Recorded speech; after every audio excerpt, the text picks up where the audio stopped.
Well, hi, and welcome to Father, Son, and Skillet. I'm Alden. This is my son, Owen. And this is a saucepan. Barbecue, as you may or may not know, is very regional, and we've had a lot of fun over the years eating at barbecue joints in various parts of the country, and of course, exploring those things at home in our kitchen and our grill. And today we're going to make a very special barbecue sauce we've discovered over time. And that sauce is mustard barbecue. Now, mustard barbecue is typical of the central part of the Carolinas, especially South Carolina, where in the 1700s, German immigrants came along and made some innovations to the common sauce of the region, which is vinegar-based and still common also in the Carolinas. Right. It's an interesting and tasty style barbecue, and you should try it, especially if you can find your way to the middle of South Carolina. Like the oddballs we are, though, we've taken that and made that our own, and we found that we like the sauce more than the meat, so it's become our go-to mustard in the house for sandwiches, burgers, and smoked sausages. Doesn't matter if it's barbecue or not. And we'll use it with other kinds of barbecue. So stick around while we show you our version of this tangy sweet sauce today on Father, Son, and Skillet.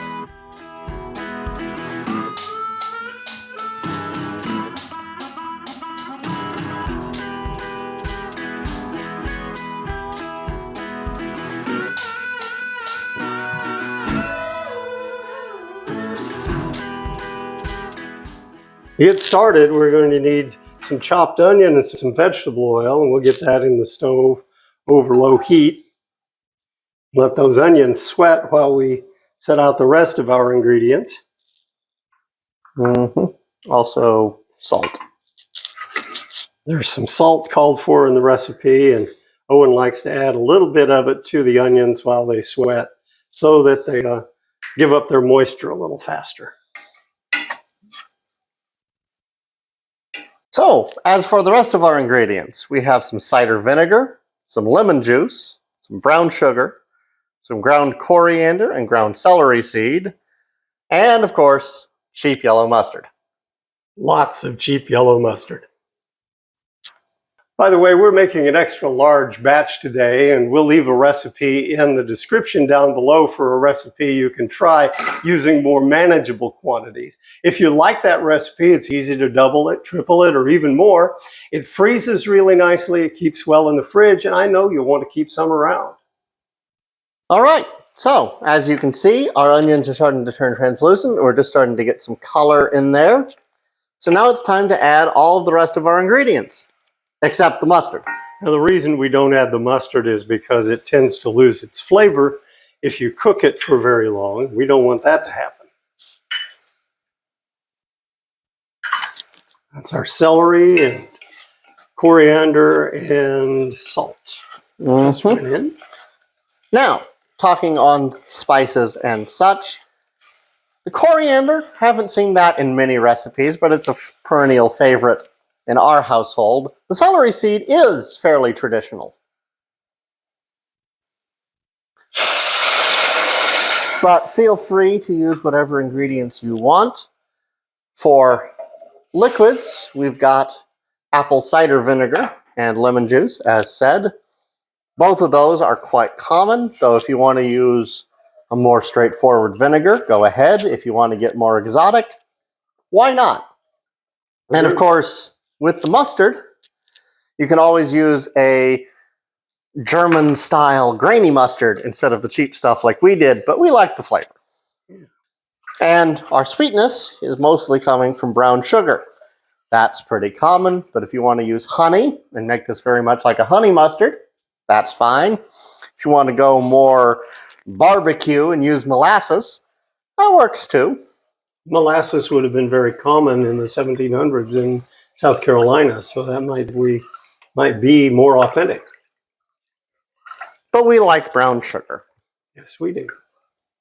All right, so that's all mixed together and incorporated. It smells wonderful. So now we bring this up to a simmer and we let it go for about 20 minutes.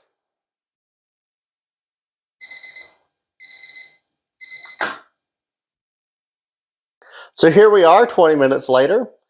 Everything's cooked down just a little bit and flavors have melded. So now we're going to add our mustard. Carefully, because Dad's wearing a white shirt. Now we've taken this off the heat for now. We'll get this all in here, give it a stir to get it all nice and combined. And we'll put the heat back under it until it comes up to a simmer. We'll give it a stir to get this all combined.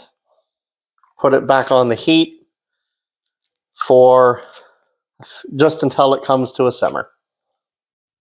Well, we really only want to bring this up to temperature, make sure everything's hot through before we add the finishing touch to it.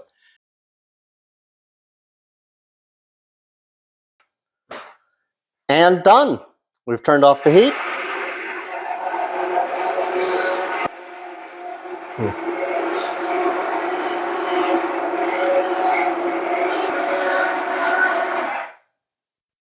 All right, so we've given everything a whiz with a stick blender, or as we generally call it, a boat motor, to emulsify everything. Now, we just need to set it aside, cover it, and let it cool down before we package it up. So here's a tip. Buy a lot of these. They're cheap. Restaurant supply stores have them. And they also have these little caps to keep things from drying out in the fridge.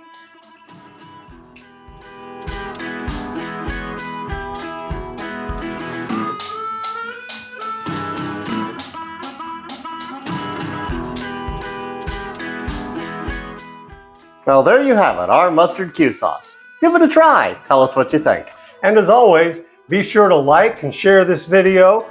And if you haven't already, subscribe to the channel. And make sure you ring that bell. Okay, I know. A little bell icon down below so they're notified when we post new things. Yeah, but interesting tones there. Well, that's it. Thanks for watching. Join us next time on Father, Son, and Skillet.